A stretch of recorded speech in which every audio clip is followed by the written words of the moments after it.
Hana Novakova awoke to the creak of pine boards beneath her shop's ceiling, the same shy complaint she'd heard every morning since she moved into her grandfather's workshop above Nerudova Street. Dawn slanted across the tiny glass panes and set dust motes glimmering like candle flames. Somewhere below, a tram bell chimed, and the mingled scents of roasted coffee and damp cobblestones drifted up through the cracked window.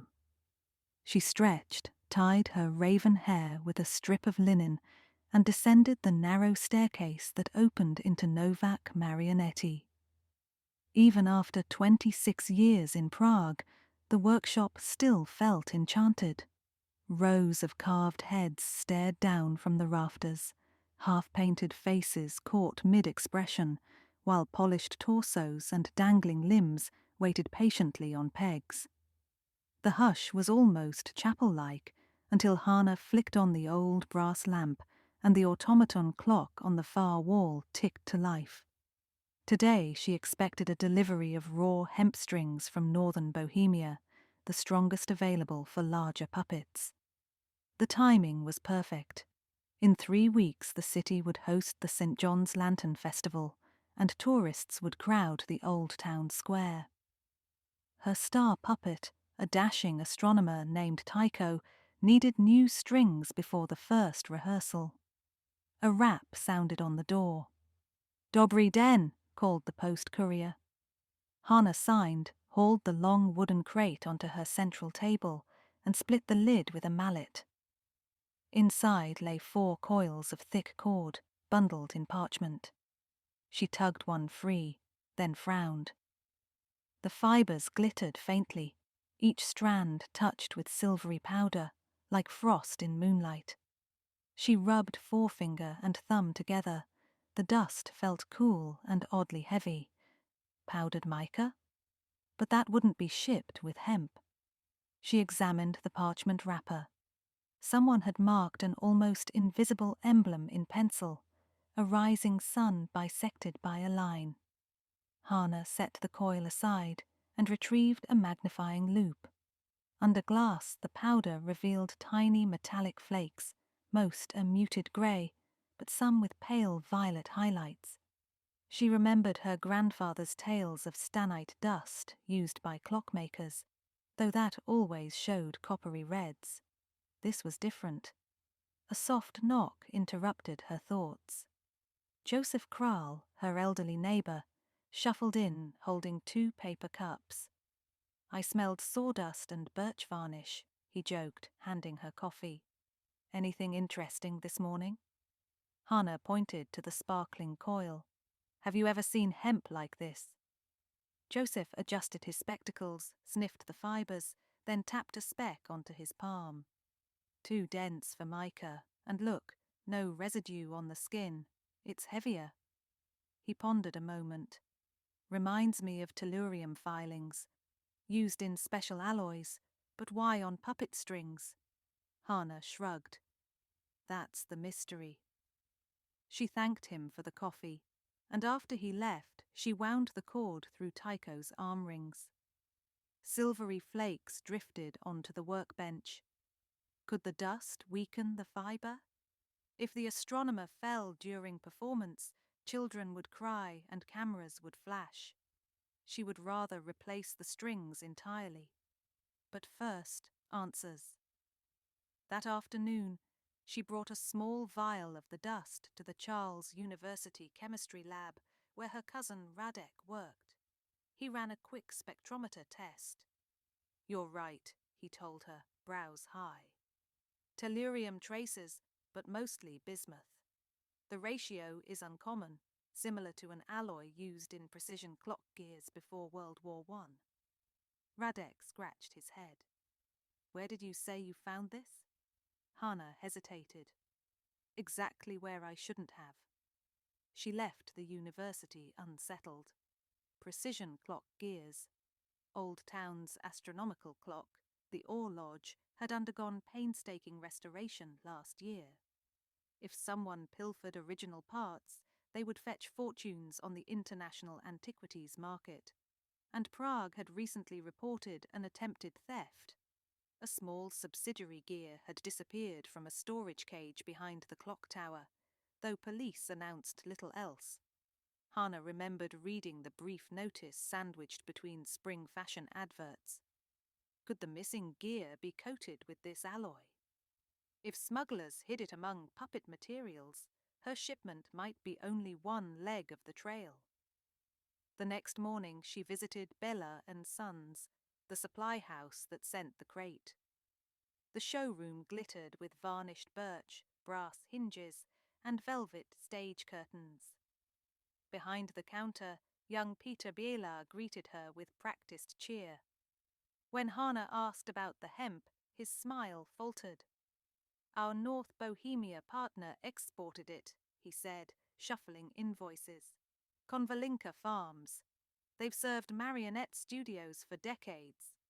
"May I see the purchase order?" Hannah asked. When Peter hesitated, she produced a warm almond collage from her satchel. He grinned and surrendered the paper. Konvalinka Farms, sure enough, but the crate had roted through an intermediate warehouse at Holishevich docks. Hannah noted a docking code, RS-17. She thanked Peter, left the shop, and typed a quick message to Captain Lukasz Richter of the municipal police. A family friend and former childhood chess rival. He replied within minutes. "Meet me at Café Orpheus at 6. Bring what you have." Café Orpheus sat under vaulted ceilings, decorated with curling Art Nouveau vines. Lukasz arrived in plainclothes, coat unbuttoned, same rumpled blonde hair. Hannah slid across the parchment wrapper, a vial of dust and the dock code. He read silently. "RS-17 belongs to a private freight company called Regulus Shipping," he said at last. "They handle specialty goods, antiques, art, wine." He folded the wrapper. "We suspected the Orloy gear might exit the country via one of their crates, but we haven't pinned down which." "Until now," Hannah said. "Someone laced my strings with leftover filings. Perhaps accidental," she mused. "Or a careless packer." "Or deliberate," Lukasz countered. "If smugglers open bins of metal dust to clean parts, the powder disperses. It clings to fibrous material like hemp. Your crate may have sat beside the stolen gear." Hannah thought of her shop's storeroom. "So whatever they moved is already gone." "Not necessarily," Lukasz said. "Contraband often passes through safe houses before final export. Regulus rents a riverside warehouse opposite Camper Island. Tonight, my team will observe from a distance. If you want to help—" "I do." Hannah's reply was immediate. The Orlodge belonged to every Prague resident's heart. Its apostles and skeletal death figure had mesmerized her since childhood. Restoring even one lost gear mattered. That evening, cold mist slithered along the Vltava. From the shadows beside a moored barge, Hannah peeked across water at Warehouse 9C. 2 vans idled outside, no logos, engines humming. Lukasz crouched beside her, binoculars pressed to eyes. Midnight bells tolled.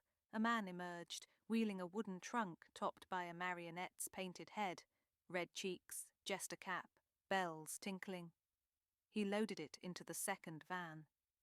Hannah stiffened. "That's Karol Szymek's design," she whispered. "He runs the Marionette Emporium off Seletna. He must be involved." "Or someone using his discarded props," Lukasz muttered. A second mover rolled out a crate half her height. As it tilted, moonlight flashed upon a brass cog strapped to foam inside, no bigger than a dinner plate, yet unmistakably ornate. "There," Lukasz exhaled. Suddenly, a stray beam from the barge's deck light skipped across the river. The movers spotted it and froze. The taller man cursed, tapped the driver's window.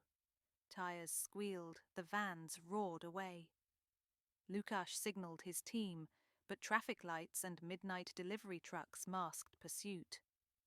By the time police roadblocks deployed, the vans had vanished. The next morning, Hannah opened her shop to find the back door ajar. Light pooled across shaved curls of linden wood. She stopped breathing. Shelves had been rummaged. Her tallest puppet, the astronomer Tycho, was gone. On the workbench lay a single hemp strand glittering with bismuth dust. Her heart thudded. The thieves must think she'd seen too much. Tycho's body could hide anything. Hollow torsos were perfect smuggling vessels. But Hannah had finished carving him herself, and she knew he contained nothing but cedar trimmings. She rang Lukash. They took Tycho, probably leverage. "I'm sending patrol," he answered, voice tight. "Stay put." But Hannah couldn't wait. Whoever held Tycho threatened her business's soul. She scanned the workshop. On a low shelf sat grandfather's portable puppet stage, a battered suitcase painted midnight blue. She packed 3 smaller marionettes, lengths of clean string, a spool of electrical wire, and her best whittling knife into a satchel. Then she stepped into the chilly morning streets. First stop, Marionette Emporium. Bells jingled as she entered the narrow shop. Jester heads bobbed from the ceiling. Fairies dangled beside dragons. Behind the counter, owner Karel Shimek, a bare-shouldered man with waxed moustache, polished a wooden sword. "Hannah," he boomed, "need more red pigment?" "Perhaps later," she said. She forced a smile. "I had an odd question. Have you recently leased your designs to shipping companies?" Carol blinked. "Shipping? I barely manage the tourist crush." He set the sword down. "Why?" She described the jester-headed trunk. Carol laughed, though uneasiness tightened his eyes. "I sell heads in bulk to the film studio," he admitted. "Props for some modern fantasy series.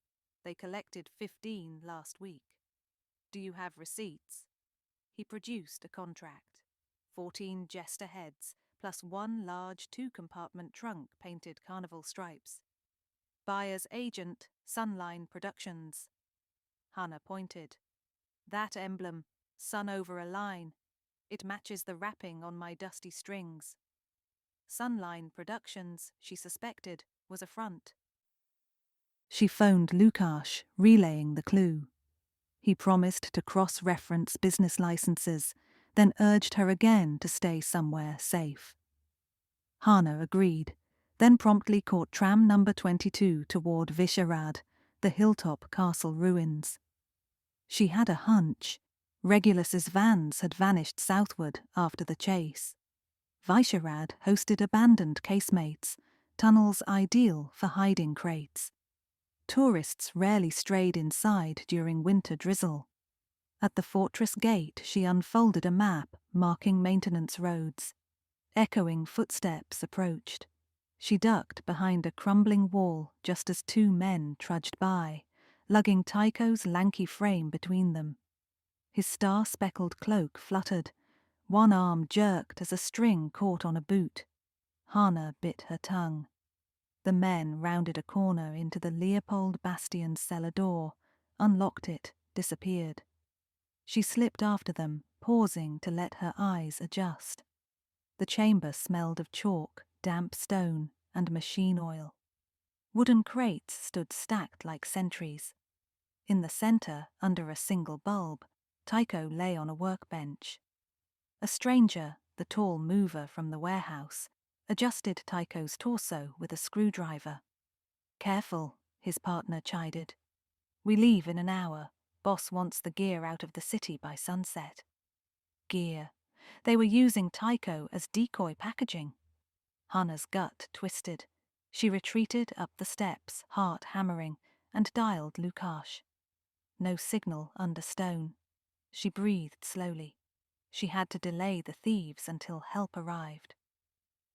From her satchel she withdrew the portable puppet stage and the 3 small marionettes, a knight, a queen, and a dragon. With brisk fingers, she looped strings, threading them through a beam over the stairwell entrance, so they dangled at eye height. Then she tied the other ends to the spool of electrical wire, which she uncoiled silently down the corridor toward an alcove. Finally, she carved a notch in the wire's insulation, exposing copper. She counted to 10, then flicked a match and lit a stub candle behind the Marionette stage, creating flickering silhouettes that danced across the stone. Inside the cellar, the taller thief cursed. "What's that light?" Footsteps approached. Hannah touched the exposed copper against a metal pipe, sending sparks along the wire. The puppets jerked and bobbed, shadows enlarging across the stairwell like ghostly giants. The first man stumbled backward, swore a prayer, and bolted into the courtyard, yelling "spirits." The partner followed moments later, gaze snapping left then right. Hannah, crouched in darkness, extended a foot. He tripped, sprawled, and the blow knocked him senseless. She confiscated their keys, then darted back to Tycho. With trembling hands, she opened his torso seam. No gear, only cedar chips. Confusion swirled until she remembered the jester trunk. Perhaps the gear already rode inside that piece. But Tycho's abduction still served a purpose. Draw her away from town so thieves could finish loading. Hannah dragged the unconscious thief into a niche and bound him with clean hemp. No sparkling dust this time. She used her phone's flashlight to trace footsteps leading deeper into interconnected tunnels. 30 meters on, she found the jester trunk. Inside, foam rested a canvas bag smaller than she expected. She untied it and gasped. The missing alloy gear gleamed, teeth polished, etched with zodiac symbols. She cradled it, feeling centuries of history humming through the metal. Above ground, sirens wailed. Lukash's unit must have tracked her signal once she left the fortress's stone shield. Hannah lugged the trunk toward daylight. At the gate, she met Lukash sprinting uphill with 2 officers. Relief softened his stern stance when he saw her intact. They apprehended the superstitious thief wandering dazed near the battlements and retrieved his partner from the niche. The men confessed Regulus Shipping had been hired by an Austrian antiquities broker to smuggle the gear abroad, fragment by fragment, hidden within theatrical props. After the commotion at the warehouse, they decided to relocate to Vyshehrad's tunnels before nighttime border transport. Tycho served as hostage insurance because Hannah's strings had betrayed their trail. Lukash locked the evidence trunk himself, then escorted Hannah and Tycho back toward her shop. Rain had stopped, clouds parted. On Charles Bridge, lamps shimmered across the river like molten gold. "Do you realize you ran a one-woman sting?" Lukash said, half amused, half exasperated. "I had assistants," Hannah replied, patting her satchel. 3 fearless puppets and an old trick with copper wire. He laughed. "Next time call before staging poltergeist theatre." They reached Novak Marionette near dawn. Inside, Hannah hung Tycho carefully under the ceiling beam. The glittery hemp still threaded his arms, but now the shining dust felt benevolent, like stardust earned through bravery. Over mugs of hot honey tea, they listened to trams resume their morning melody. Lukash set the recovered gear on her workbench until conservators arrived. Its etched lion, representing Leo, caught first light. "Grandfather always said puppets have souls," Hannah murmured. "Tonight they protected ours." Lukash raised his cup. "To loyal marionettes and to the best maker in Prague." She clinked his mug. The mystery had wound its gears, pulled its strings, and settled gently, like a puppet bowing when the curtain falls. Outside, the city clock chimed 6. This time its old heart beat complete once more.